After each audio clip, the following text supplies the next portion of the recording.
오늘 말씀은 에베소서 1장의 말씀입니다. 에베소서는 소아시아 지역이기도 하고, 지리적으로 말하면 지금의 터키 왼쪽 끝에 붙어 있는 도시가 에베소입니다. 그리고 바다 건너서 에베소랑 마주하는 곳이 아덴이라는 곳이 있고,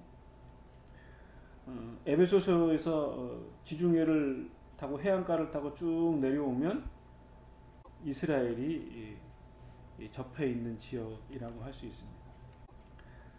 에베소라고 하는 지역은 당시에 3대 연안 도시가 있었어요.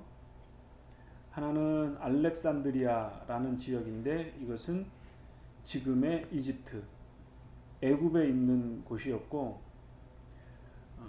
예루살렘, 이스라엘을 중심으로 해서 밑으로 내려오면 되죠. 지중해를 따라서 밑으로 내려오면 알렉산드리아가 있고, 그 다음에 이스라엘보다 조금 위쪽에 가면 안디옥이라고 하는 해안 도시가 있었어요. 조금 전에 말씀드렸던 에베소, 이렇게 세 개 도시를 3대 연안 도시라 그렇게 말합니다. 대체적으로 이 연안 도시이기 때문에 항구 도시고요. 그 다음에 항구 도시다 보니까 물물 교환이 좀 왕성했고, 그러다 보니까 경제적으로도 비교적 풍부한 지역이었기 때문에 교류가 활발한 그러한 해상도시라고 할 수 있습니다. 교회적으로 말하자면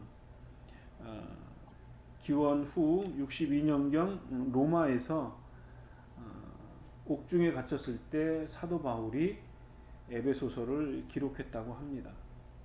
사도 바울의 2차 선교 여행 때 에베소를 거치면서 거기서 전도를 하다가 교회를 세웠고, 그리고 3차 여행 때에는 사도 바울이 에베소에 머물면서 3년간 목회를 친히 했던 지역입니다.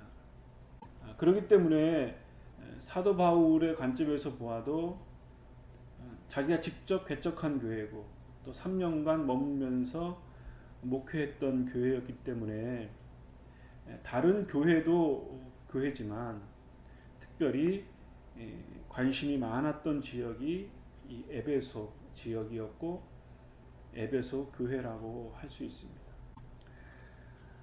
에베소의 가장 대표적인 신은 아데미 여신이라고 하는 신이라고 합니다. 그래서 남자 사제가 황소 24마리, 24개의 고환을 이 아데미 여신에게 목에다가 걸어줘서 다산, 다신, 풍요, 이런 것들을 숭상하는 아데미 여신을 비롯한 여러 우상 숭배들이 있었던 그러한 지역이 에베소 지역이라고 합니다. 그런데 이렇게 경제적으로 풍요롭고 우상이 번성했지만, 그곳에 사도 바울이 복음을 전하면서 성도들이 하나둘 모이게 되었고 교회를 형성하게 된 이 상황에 대해서 사도 바울은 어떠한 시각을 가졌냐면, 이 에베소, 이 교회를 통해서 하나님이 역사하시는 하나의 방편으로서 그곳에서 그리스도를 믿고 신앙하는 그 신앙하는 사람들의 공동체, 신앙의 삶을 통해서 사도 바울은 신앙적인 관점에서 이것은 하나님이 우리를 택정하신 것이다. 하나님이 우리를 창세전에 계획하신 것이고 선택하신 것이다. 이렇게 신앙적인 자세를 가지고 하나님의 은혜를 높이는 그러한 신앙적인 자세를 취했다고 할 수 있습니다. 하나님의 택함 받은 것이 에베소 교인들에게, 사도 바울에게 있어서는 감격이었겠죠.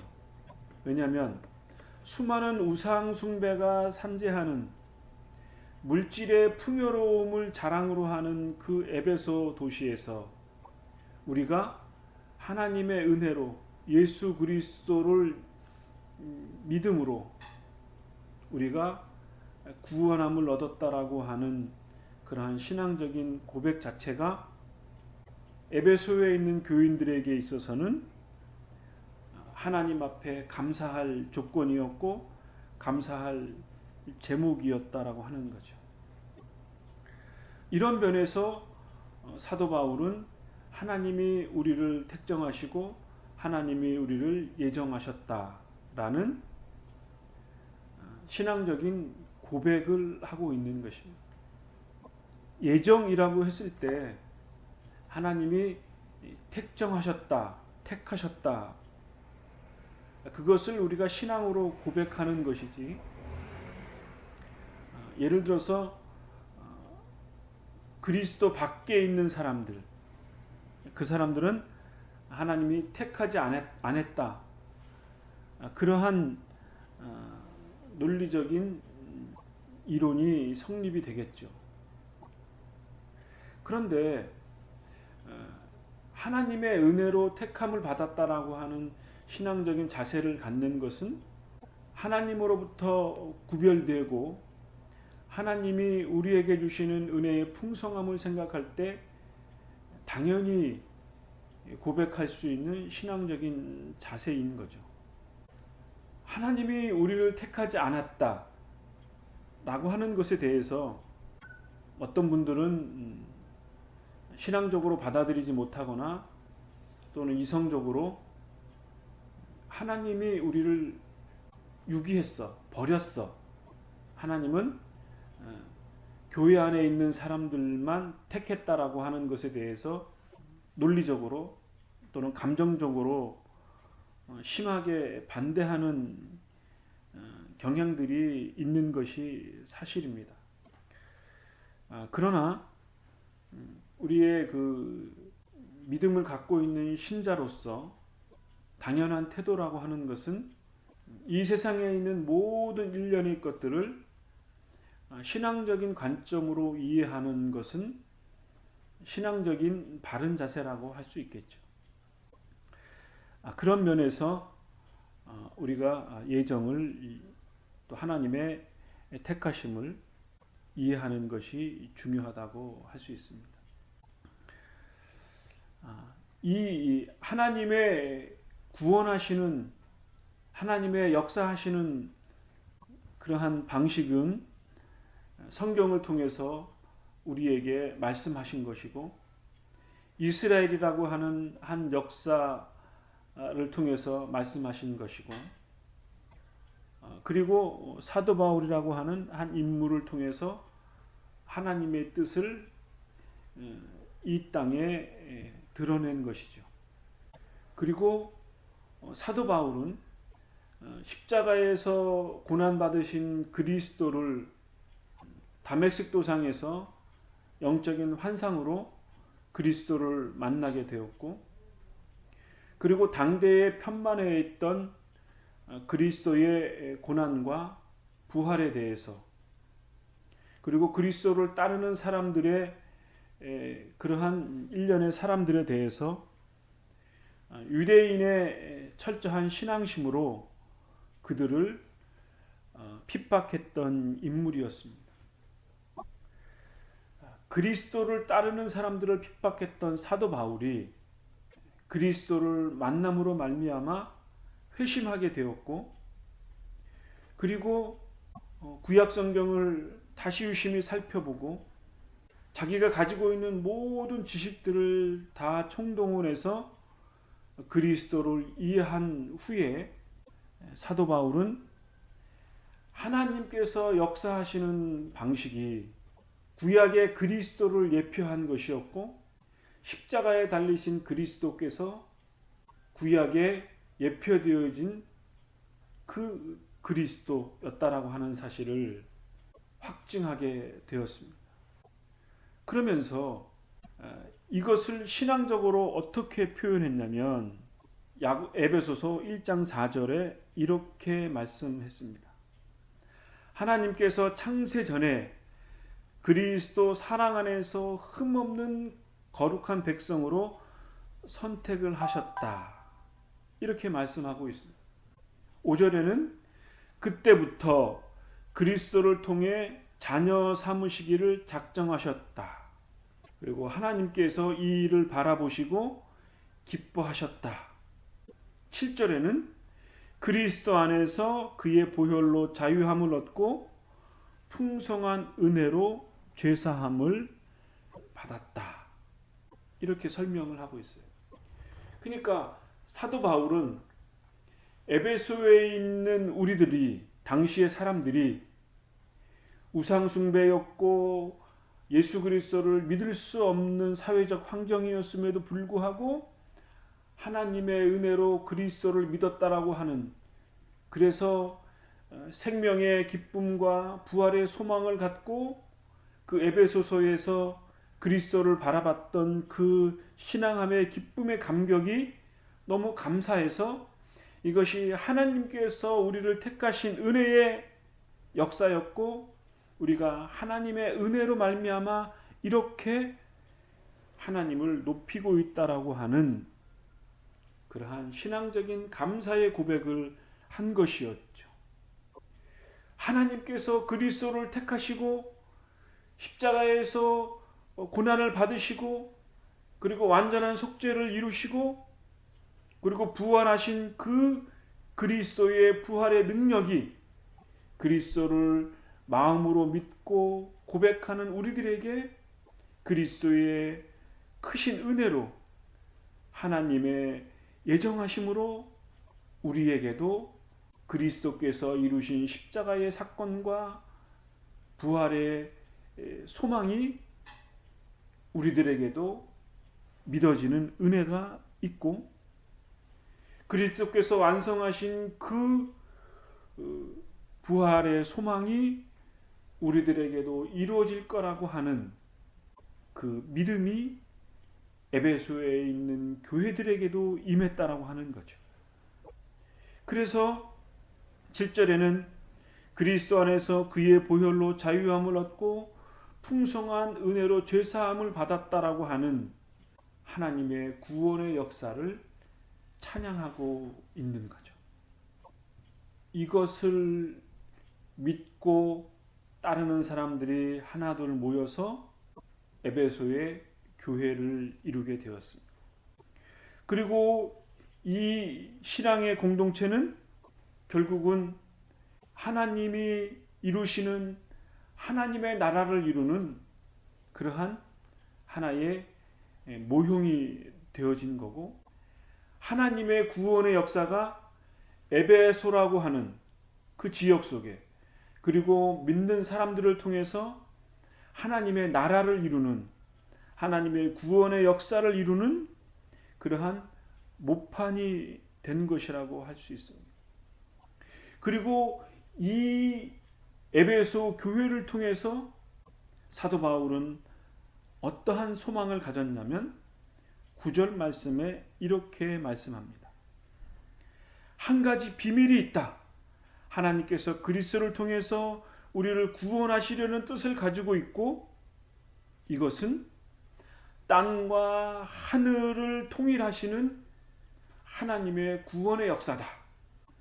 개역개정판에는 땅과 하늘의 으뜸이 되시는 그리스도를 찬양하고 있는 것을 우리가 알 수 있습니다.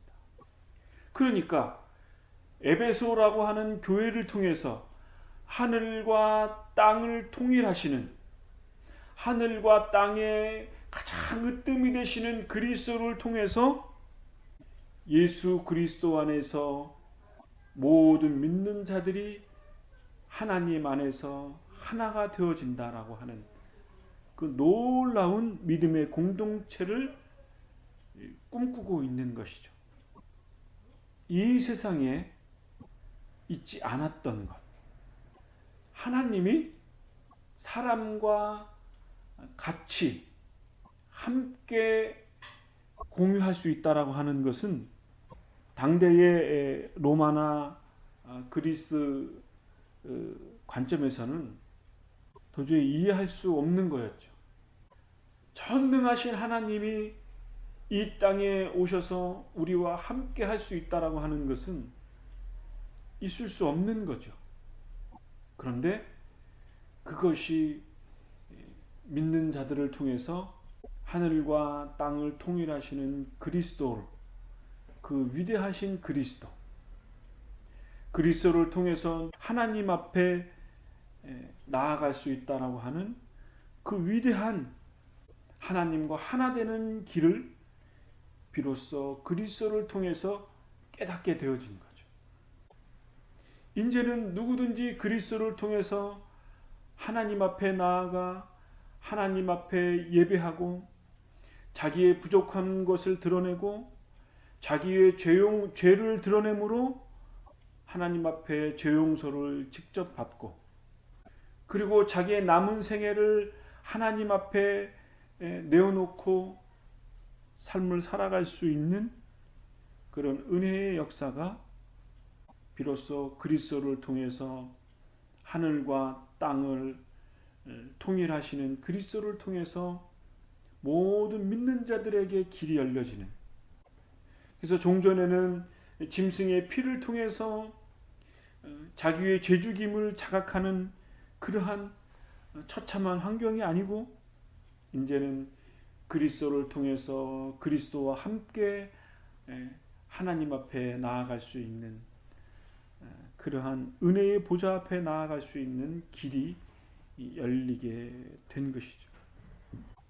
그래서 우상 숭배에 쌓여 있는 에베소에 있는 수많은 사람들이 추구했던 풍요로움, 아담의 여신의 다산, 물질적인 풍요로움, 그러한 것들로 추구했던 그 모든 인생사들이 이제는 그런 풍요로움보다 더 위대하신 하나님 앞에 나아갈 수 있는 영광의 보좌를 바라볼 수 있다라고 하는 거죠.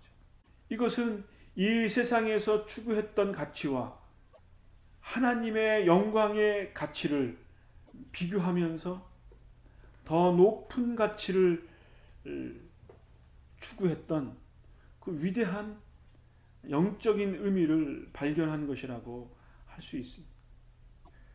보여지는 풍요로움만을 추구했던 에베소의 사람들이 이제는 저 위대하신 하나님의 영광을 바라볼 수 있는 그러한 놀라운 영적인 영안을 열게 되어진 것이 그리스도를 통해서 이루어졌다라고 하는 것이죠. 그래서 17절에는 이렇게 말씀합니다. 계시와 영을 주셔서 하나님을 더 잘 알게 하시며 마음을 밝혀주시고 예배해 두신 것을 깨닫고 하나님의 백성에게 약속하신 복이 얼마나 풍성하고 놀라운지 깨닫도록 기도하고 있습니다. 이렇게 사도 바울이 에베소에 있는 교인들을 향하여 간구하는 내용 중에 지혜와 계시의 영을 통해서 위대하신 하나님의 구원의 역사를 이루신 예수 그리스도의 위대하신 비밀을 에베소 교인들에게 가르쳐 준 거죠. 그리고 구약에 숨겨져 있는 그리스도의 비밀스러운 계시를 구약을 통해서 확증하고 그리고 에베소에 있는 사람들을 통해서 그 지혜와 계시의 위대함을 가르쳐 줌으로 말미암아 아담의 여신을 섬기는 그 물질적인 풍요로움보다 하나님이 예비해 놓으신 그리스도의 영원한 생명과 그리고 그가 주시는 영적인 풍요로움의 풍성함이 얼마나 위대하고 하나님의 광활하신 역사하심인지를 에베소 교인들에게 밝혀주고 있는 거죠. 우리가 히브리서를 통해서도 밝혀 본 것처럼 20절에도 동일하게 이러한 말씀이 있습니다. 그리스도를 죽은 자 가운데 살리시고 하늘에 계신 하나님 우편에 앉게 하신 하나님, 그 하나님의 우편에 계신 그리스도, 그 그리스도는 이 세상에 있는 모든 지배자와 권세자와 왕들과 그리고 이 세상에 있는 모든 그 어떤 권세보다, 그리고 신들이 섬기는 그 신비적인 것들, 그러한 것들, 그리고 우리 인생들이 죽은 다음에 있는 그 영원한 세계, 성경에는 다음 세대 이렇게 표현했는데, 이 세상과 다음 세상에 있는 그 어느 누구보다도 뛰어나신 그리스도, 더 완전하고 풍요로움을 주시는 그리스도께서 예배해 놓으신 영원한 처소, 이 세상에 그 어떠한 신들도 줄 수 없는, 비교조차 할 수 없는 하나님의 무한하신 영적인 평안과 위로와 기쁨을 주는 하나님과 영원한 복을 누릴 수 있는 완전함, 이 세상에서 줄 수 없는 영적인 그 기쁨, 그것을 하늘과 땅을 통일하신 그리스도께서 하나님 우편에 앉아 계신 그 완전함으로 우리에게 약속해 주셨다라고 하는 것이고, 그것은 성령 하나님을 통해서 우리에게 깨닫게 해주시고, 성령께서 이 땅에 임재하셔서 그 그리스도를 믿는 자들에게 영으로 함께 하신다는 거죠. 그리고 께서 함께 하시는 그 실체가 그리스도를 믿는 그 신앙 고백, 한 사람 한 사람들이 모여서 이루는 교회, 그 교회를 통해서 하나님께서 하나님의 구원의 역사를 이루신다라고 하는 것입니다. 그래서 교회는 하나님의 구원의 역사를 이루시는 가장 귀중한 하나님의 영적인 기관이 되는 것입니다. 하나님께서 하나님의 구원의 역사를 이루시는 가장 위대한 하나님의 역사의 장이 되는 것입니다. 에베소서 1장 21절에 이렇게 말씀합니다. 하나님께서는 그리스도를 모든 지배와 권세자와 왕들과 이 세상과 다음 세상에 있는 그 어느 누구보다도 뛰어나게 하셨습니다.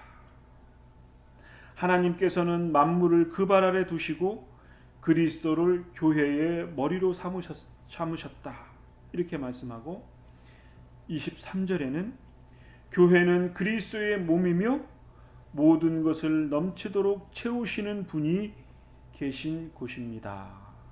이렇게 말씀하고 있습니다. 교회는 그리스도의 몸이다. 모든 것을 넘치도록 채우시는 분이 계신 곳입니다. 하나님께서 하나님의 구원받은 백성들을 채우시는 것이 교회이고, 하나님이 영적으로 임재하시는 곳이 교회고, 그리스도께서 몸을 이루시는 것이 교회인 거죠.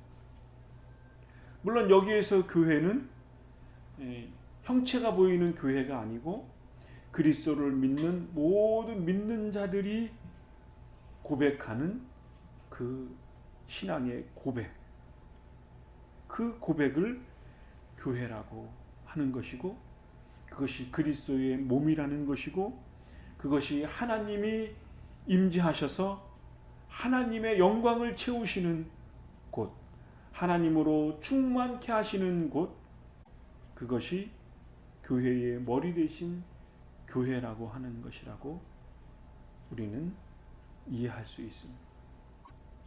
우리 믿는 신자에게 있어서 가장 중요한 것은 교회입니다. 교회는 하나님이 구원의 역사를 이루시는 가장 중요한 기관입니다. 그리고 우리는 이 교회를 통해서 우리의 신앙을 점검하고 그리고 도전받고 이 세상에서 우리가 어떻게 삶을 살아야 하는 것을 가르침을 받고 배우고 훈련받는 곳이 교회입니다. 우리가 이 사실을 깊이 깨닫고 우리의 믿음을 되돌아볼 수 있는, 믿음을 점검하고 믿음을 확증하고, 그래서 우리가 그리스도께서 기뻐하시는 사람으로 우리가 성장해 가는 것, 성숙해 가는 그러한 삶의 현장이 우리의 고백이고 우리의 교회인 거죠. 이 사실을 깊이 깨닫고 우리가 믿음을 견고히 쓰는 그러한 믿음의 삶이 되어지기를 간절히 바랍니다. 기도하겠습니다.